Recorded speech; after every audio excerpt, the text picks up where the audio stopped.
Welcome back to the Act Two podcast, a podcast for the real life working screenwriter. I am Tasha Hugh. And I am Josh Hallman. Guys, we had our very first live Q&A for Patreon members last week. It was really, really great. It's really cool to meet everyone. Mm-hmm. Instead of like pontificating on this podcast at Josh. Mm-hmm. We got to hear actual real questions that you're struggling with and wondering about in real time and get to talk through them. It was great. It was an hour-long session. And the way we structured it was that two people were chosen at random to prep a question ahead of time and then ask it during the Q&A. Each of them were given 20 minutes for us to discuss it. So Daryl came in with a couple log lines of his, and we workshopped them live, which was really fun. He messaged us just last week, actually, about how he feels they've improved since then, which is very cool to hear. Nikki asked us some really great questions about when do you let go of a project because you don't think it's any good anymore and just let it go. Also, being an introvert and how do you meet people and how do you network in an industry that's all about meeting people and networking, which I could relate to. So thank you for that question. And then after that, we did this quick fire Q&A where in the last 20 minutes, we just answered as many questions as we could that were in the chat. And I don't know, it was lovely. It was great. And that's coming from an introvert.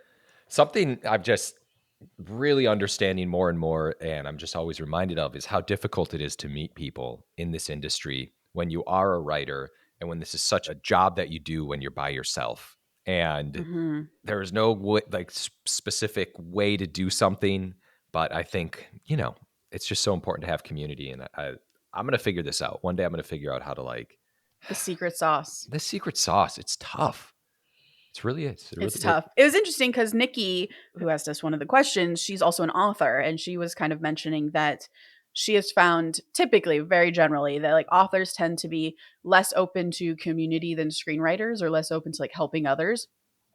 And I've been sitting with that for a few days because it's very interesting. In our industry, I think that just highlights the fact that our industry is so collaborative. It's so, even though we're kind of all competing with each other for very few jobs in the industry, without each other, there's no way we can have careers. I think it's very rare to find screenwriters who are really just so isolated that they don't have a writing community to help them. Unless you're like Taylor Sheridan. Right. Right. And you just isolate yourself on a ranch in Montana. Yeah. I would love to know what's going on. He's living my dream. I know. When I was a kid, I always wanted to move to Montana and just be by myself. Yeah. He's this person who just puts out amazing shows, amazing movies. No one knows anything about him. He's got Final Cut basically on everything. And he's just kind of like, hey, man, this is it. Take it or leave it. At least that's the legend. That's the legend for sure. That's how Tasha is, everyone. In my dreams. That is right. Yeah. Speaking of, I have a This Week in Writing. I have a This Week in Writing too. Should we do it? Yeah, This Week in Writing.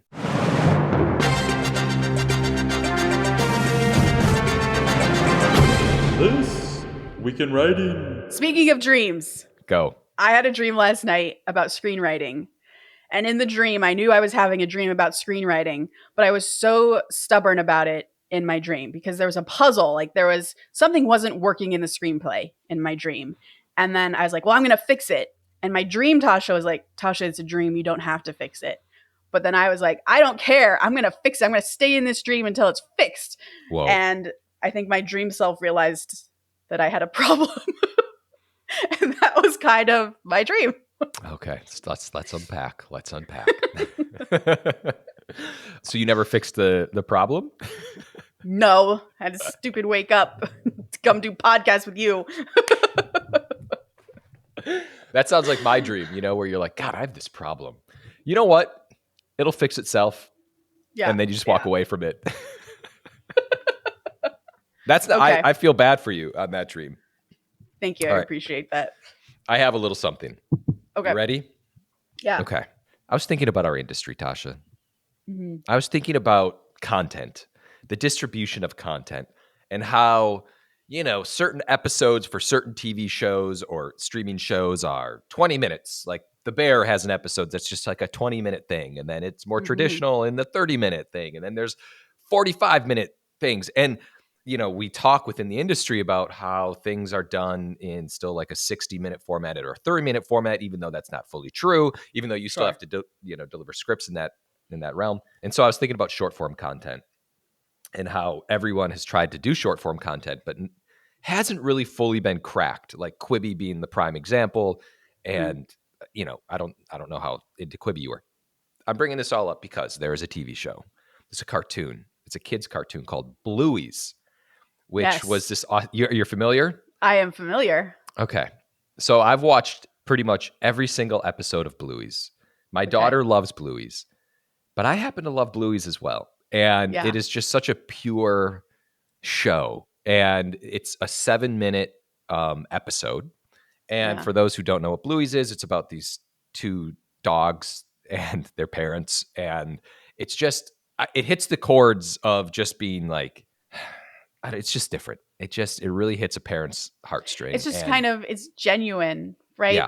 Like they're real situations, right? But done in a very like heartwarming way, right? And anyway, I'm bringing this all up because I was like, Bluey's 7-minute episodes, short form. Granted, it's a cartoon, but I was thinking, why does Bluey's work? And I really started to dive into the Bluey's of it all. And here's a couple takeaways that I have. For the most part, Bluey's has a beginning, a middle, and an end. There's the setup, something happens, and then there's a message at the end.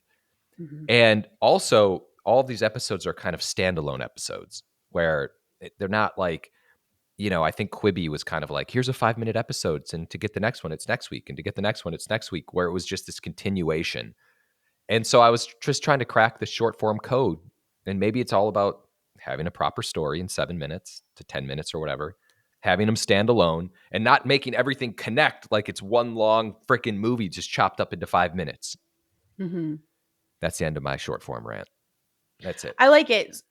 Having worked in animation, I have now worked with some animation writers who have a lot of experience in kids animation, and I have no experience in kids animation. And it was really interesting to hear them talk because they would talk about things like doing extremely short form content, 5 minutes, 7 minutes, 3 minutes even. And their key was always it needs a beginning, middle, and end, regardless of how long it is. And how do you accomplish that in so short of a space? And I mean, I think that is the secret ingredient. Yeah. And even like in longer form in features, when we're writing scenes, each scene should pretty much have a beginning, middle, and end, right? So to a certain extent. And if you really just boil it down to that of like, well, what's the setup? What's our middle? What's the end? Yeah. And something I'm always forced to think about, and that my sort of co-producers on things always keep me honest on, is arcs within scenes, arcs within episodes, just arcs. And sometimes I'm like, this character doesn't have an arc this episode. It just stuff happens to them. It's like, well, but no. It's like, Tasha, you need something. You need some kind of indication of a change of feeling, or even just an indication of where this person is in their head, in their life, in this moment, and change to that over the course of a scene or an episode is really, really key to doing exactly what you're saying, investing in something and being pulled along with it rather than feeling like stuff just happens. So, but that's often stuff, I will be totally honest, come like those specifics, those details can often come in like draft 3, 4. So don't be afraid if it's not there, but know that in revisions, you got to start thinking about that stuff. Totally. I remember the last thing I'll say about this is like Spielberg. When I was younger, I watched something about him directing, and he would say every shot he has a beginning, middle, and end. And amazing. And that was like the first thing I thought of. Yeah. So good. Okay. So that's that. Okay. I want to crack short form. I think you could do it. Thank you. Maybe just because you have ADD or something, but you could do it. Huh? Squirrel. All right. What is our topic today, Josh? Because you chose it, and I have follow-up questions. Well, it all stemmed from something we saw from Margot Robbie. She was talking about being uncomfortable and creating comfort in discomfort, or finding comfort in being uncomfortable. And it really resonated with me. And I talked to you about it. And I was reminded at with how this industry is an industry that puts you into the most vulnerable position in every area. You are exposing your soul to talk to people about things that you write. And it, even from the ground floor to right when you get in, and telling someone, I'm a screenwriter or I'm pursuing the arts, or whatever it may be, it's very, very uncomfortable. I agree. So I mean, some people just know and they're proud, and that's the right place to get to. But you go through waves, right? And so anyway, that's where this all stemmed from, is just the idea of finding comfort in the discomfort. I hear that. Yeah, that was really well put. Everything is on the line, it feels like, and there's almost no way to feel comfortable. I feel like a big journey that we have to always actively work on as screenwriters is just trying to be comfortable every Right. day in situations that are anything but. Yeah. So I guess I want to ask you, when you came in, when you were like, you were in college, right? Or you knew you wanted to be a writer at a young age. You wanted to write novels, right? Or Yeah. when you wanted to pursue the entertainment industry. When you first started, was it hard for you to tell people and just to admit and be like, I want to be in the entertainment industry? I never said that. I always said I want to be a writer. And was that hard? No, it wasn't hard to say. Well, that's a lie. Like, it's not necessarily hard to say, but it's like surrounded by all of these hard feelings, which is that everyone is like, yeah, right, you and 1 million other people who are here. Okay, kid, whatever.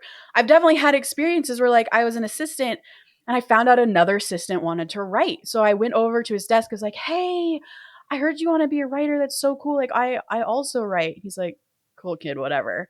Like he was like, I am above you in my writing, and I don't need whatever this desperation is. Yeah. And I remember you being so hurt because, again, I was like, but I thought like you would be the one person who wouldn't judge me for wanting to be this thing, because it does feel like it's so impossible to be a writer that whenever you tell someone at an early stage that you want to be a writer in Hollywood, they're like, okay, cool, like, good for you. Yeah.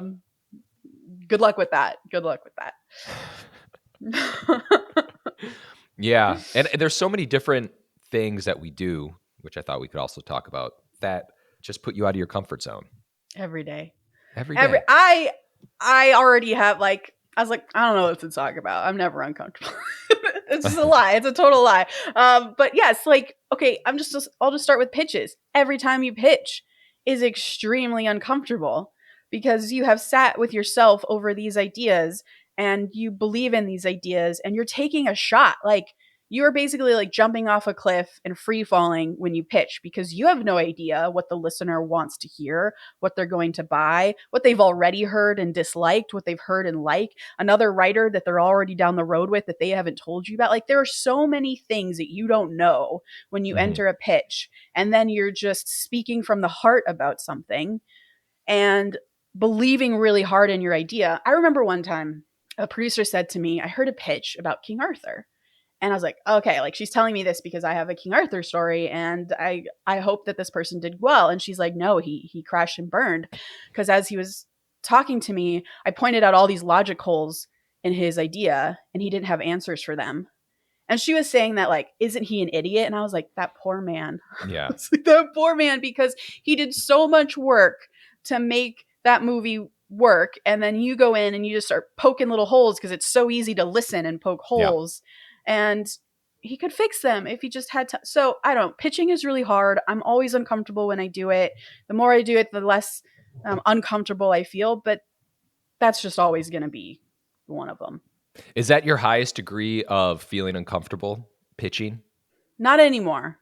Because I've started pitching. This is actually, I'm realizing in this moment, the more that I pitch to what I want to do and less about what I think they want and guessing about what they will buy, the more I'm comfortable in the pitch. Because even if they hate it, I'll be like, well, this is the movie I would write. So yeah, I'm okay if you hate it because I don't want to write a different version than this, which is really helpful for the, like, uncomfortability part. And I guess that's where the uncomfortability comes from, is that little piece of trying to guess what they want and trying to hit that mark And if you stop doing that, maybe you'll feel more comfortable. I don't think that's actually the most uncomfortable. For me, networking is really uncomfortable for me. Going to parties, the Act Two event was very hard for me, right? Right. Like going to things like that is still very, very difficult for me. And then I would say like different showrunner pieces of being a showrunner, those different meetings I have to go in where I'm not qualified. Like, Yeah. I don't know anything about music. We've talked about this on this. I don't know anything about music. I go into a meeting with a composer, and that's very uncomfortable for me because I don't know how to articulate anything to them. They have knowledge that I absolutely do not. And like, that's just sort of off balance dynamic is very uncomfortable for me currently. Like, I'm sure I will get over this at some point in my life, but like, For sure. those are the ones for me. That's the beauty of it, though, is that you have a very special skill. You know, you're John Wick at killing, and then someone else is the person who puts the hit outs, you know, like Right. they're like, so that's, you know, that's why people have a very specific skill. Yeah. Also generals, like generals also make me very uncomfortable. Really? They do.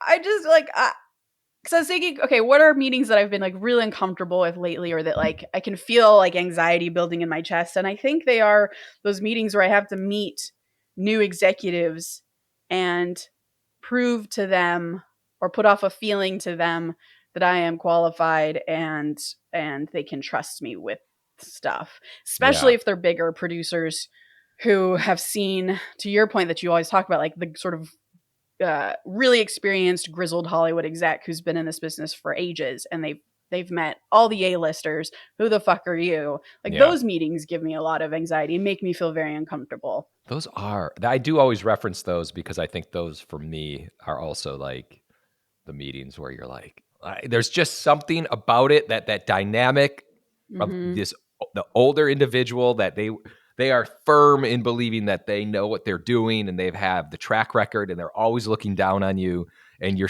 Yes. always kind of trying to prove yourself a little bit, or trying to act like you're not trying to prove yourself, or whatever that dynamic Right. is. Those meetings always kill me. Always. Yeah, you always feel pretty small in those meetings. I had once I had taken a spec out, and I met two people and two executives, and I remember they were like what, someone walked in the room and was like, "Oh, is this the guy who wrote that script?" Like, he walked in the room out of nowhere and like interrupted the meeting and was like, "Oh, are you the guy who wrote this script that we just read?" I was like, "Yeah."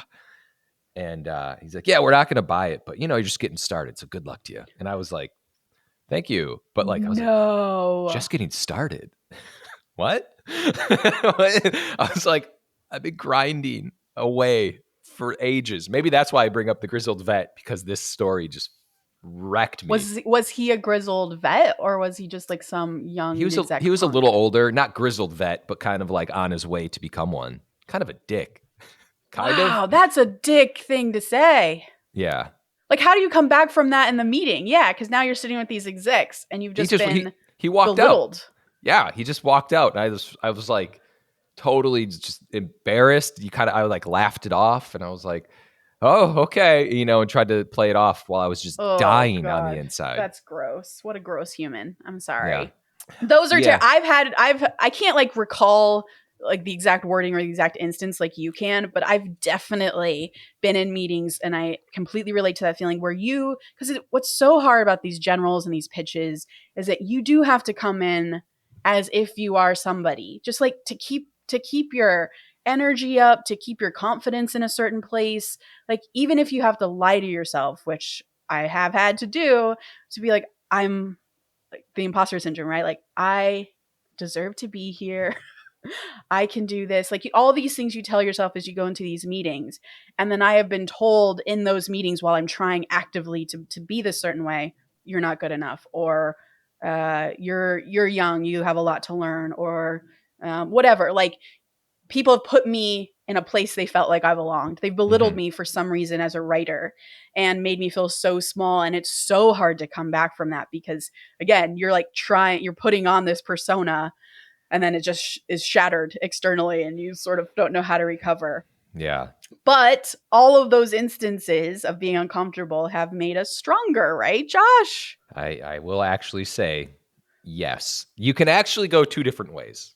you can take the path of like the disgruntled writer who is It just breaks you. pissed. It breaks you. And I think we know people like that where there's, they're just like, man, and just triggered. Something happens and this person's shitting on something or shitting on someone. So there's that path. And then there's the other path where it's just kind of like, you just got to stay strong and Yeah. try to understand why that person's coming from their why they're saying what they're saying. And Yeah, and I think it's just like believing in yourself and knowing, hey, maybe they did read a script and didn't like it, and that's fine. Maybe that's not my best script. That's also fine. But I know that I have it in me to be great. And I don't know, it's so hard. That's the hardest part of our job is to continue to believe in yourself every day when there are other people telling you either literally you can't do it yeah, or just insinuating it through extensive notes or not hiring you or microaggressions in a meeting, all the myriad things we all have to deal with. It's fucking hard. yeah. This is both depressing me and making me feel good about my life choices. I don't know how both those things can be true. What's weird is I feel the same way. Like, I'm proud of us, Josh. Like, we've gone Yeah, through so much shit and we're still trying. yeah. I'm so broken. Oh my god, I felt that crack in the No, voice. I was just, I was just thinking about, I don't know, man. Yeah, you just, it's all connected though, right? Like our previous episode of imposter syndrome, being uncomfortable and then being questioned and all of these different elements. It's like, it's all weirdly connected. And I was just thinking about like, while you were talking, I'll just go into this. And I was just talking about this right before we started to record. I have a meeting about changing the dynamic of a script, a feature that I've written, where it just changes around, like the different characters and the genders and everything like that. So I was in this mode where I'm like, I love my original script, but then you enter like the seeds of doubt, like, well, am I going to end up changing it? Maybe I should change it. Nothing happened with this. Like it's what's happening with just kicking around. The reason I'm bringing this up is because that all kind of contributes to this idea of like, it almost creates like a little bit of doubt, and then you're like questioning yourself, and then you're like, well, should I make these changes? Is this going to be free work? And then it like leads to being uncomfortable is where I'm getting with this. And it's like this thread of things that happen, and it's so common. And I'm kind of going down a little therapy session right now, so I'm going to try to reel this back in. But No, that's what this is for. You're so right. And I think that's just like you just have a meeting in 30 minutes and like it's just a kind of in some ways an everyday meeting to just talk about a project and about where it could go. But especially building up to those meetings, there's always like, what am I doing? Oh God, I'm going to make myself an idiot. Or, oh God, I'm going to agree to something that I don't want to do, or they're going to take advantage of me. Like so many thoughts start boiling in your head that make you uncomfortable and anxiety ridden that preps you for the meeting in a really great way. So I think the point is that every day these things come up and every day we have to work on stamping them down, dealing with them, telling ourselves they're not true. Like it's like a daily practice. And I agree with you. The writers who are unable to do this for themselves, do that sort of mental work, but also aren't prepared that this is part of the job, can get very discouraged very quickly, yeah. can feel resentful. Like we've seen all kinds of writers who have dealt with it in different ways. But you do sort of have to find a way to persevere. If it's therapy, you got to do it. It's therapy you got to do. I've definitely done therapy for my career, specifically for how I deal with stress and anxiety and imposter syndrome and all of that. It's real.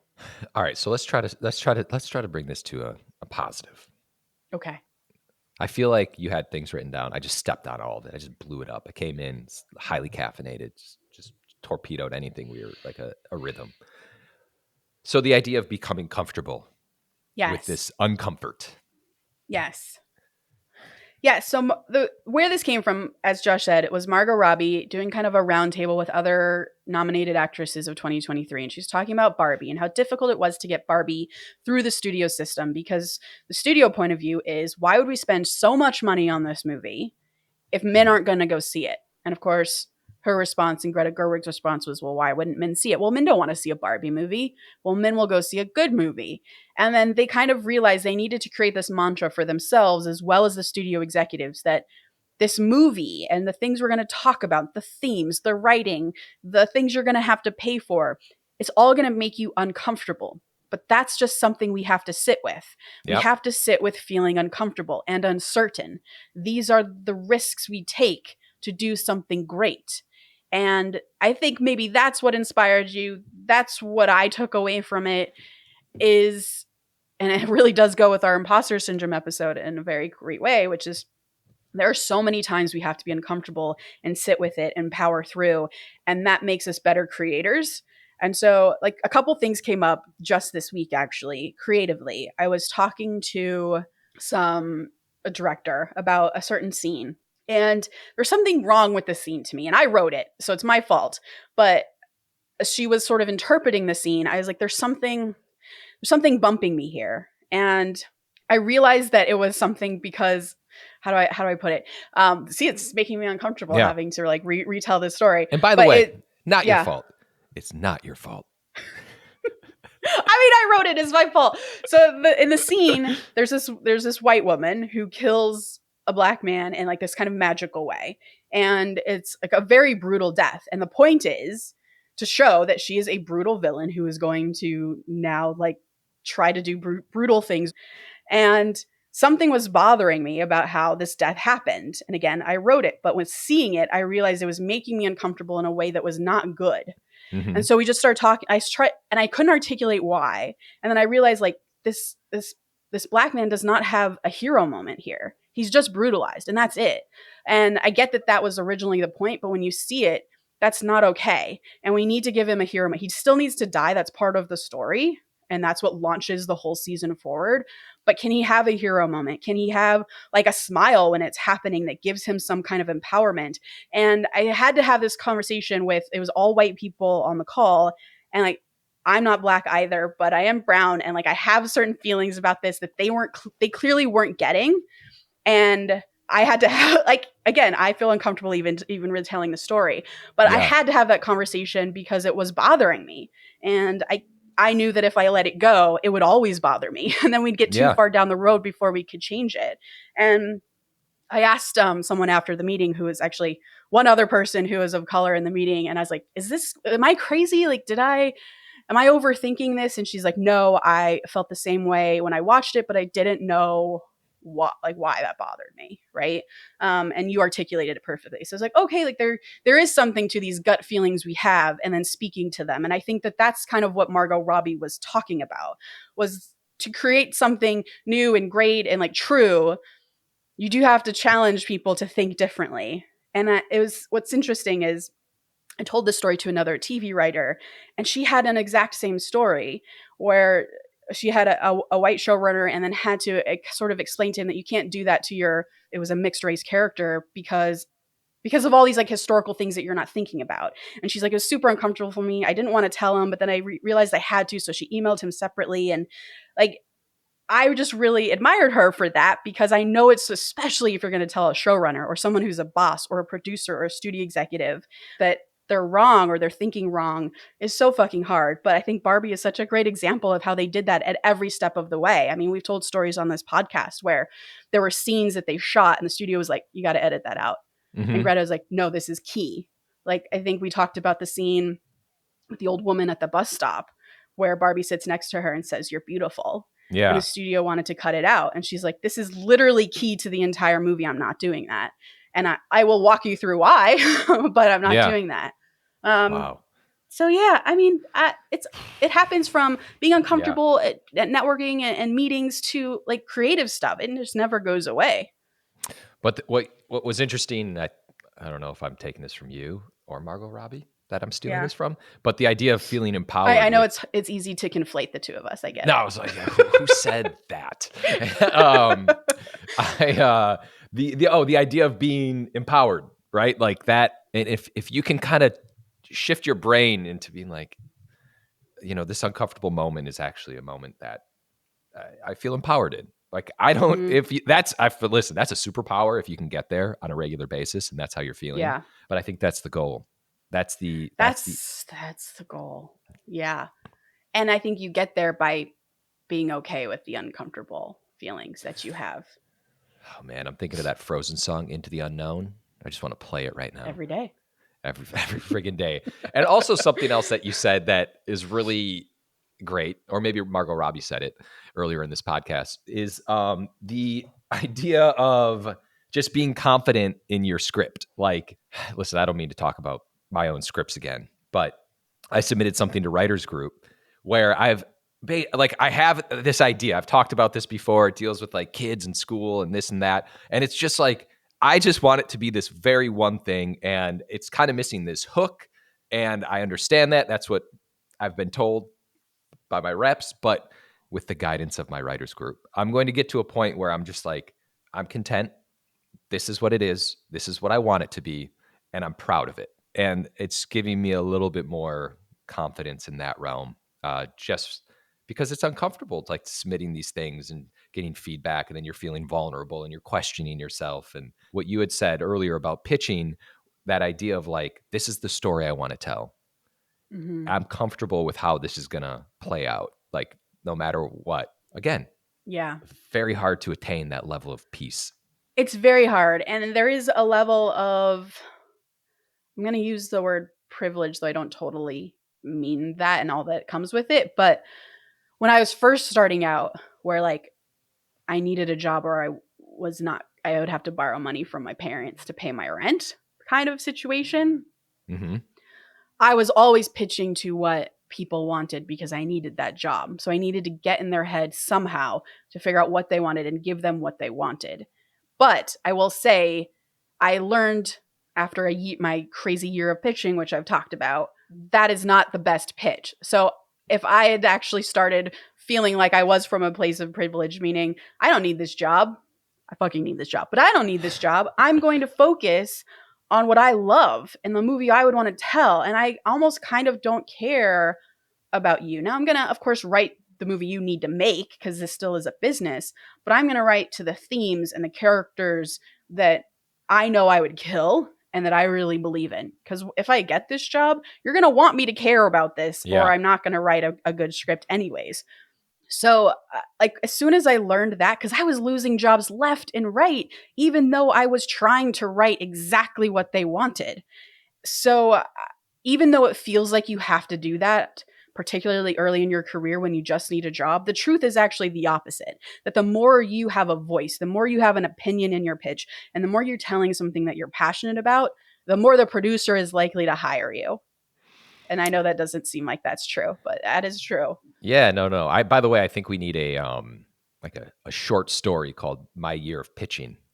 Just that is like an indie film that's like one of those heartwarming Sundance darlings of just like misery and then coming out feeling empowered at the end. Oh man. All right. Well, and by the way, to that point you were just making in the industry, if you have a good contained movie because the budget's low, it's probably good to pursue that. But like, don't be writing like a $500 billion movie and then use that as your spec to try to sell, because it's going to be difficult to get made, right? Like what you're saying, I think was like follow your characters and your themes and what you want to pitch on. Follow your heart in terms of that, but obviously know your the industry audience. I know yeah. Being uncomfortable. It's a good one. I'll be thinking about this idea a lot. Leaning into the idea of being uncomfortable.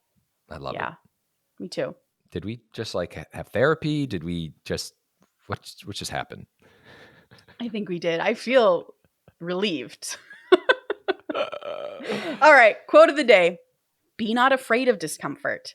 If you can't put yourself in a situation where you are uncomfortable, then you will never grow. You will never change. You'll never learn. Jason Reynolds. Please remember to rate and subscribe. Follow us at ActTwoWriters for more awesome writing stuff. You can follow me, Tasha, at Story Thursday on Instagram or on Twitter at Tasha 3.0. I'm Josh Hallman on Instagram, Joshua Hallman on Twitter. And as always, the Act Two podcast is a production of Act Two, a network and support group for the everyday working screenwriter. This episode was edited by Paul Lundquist.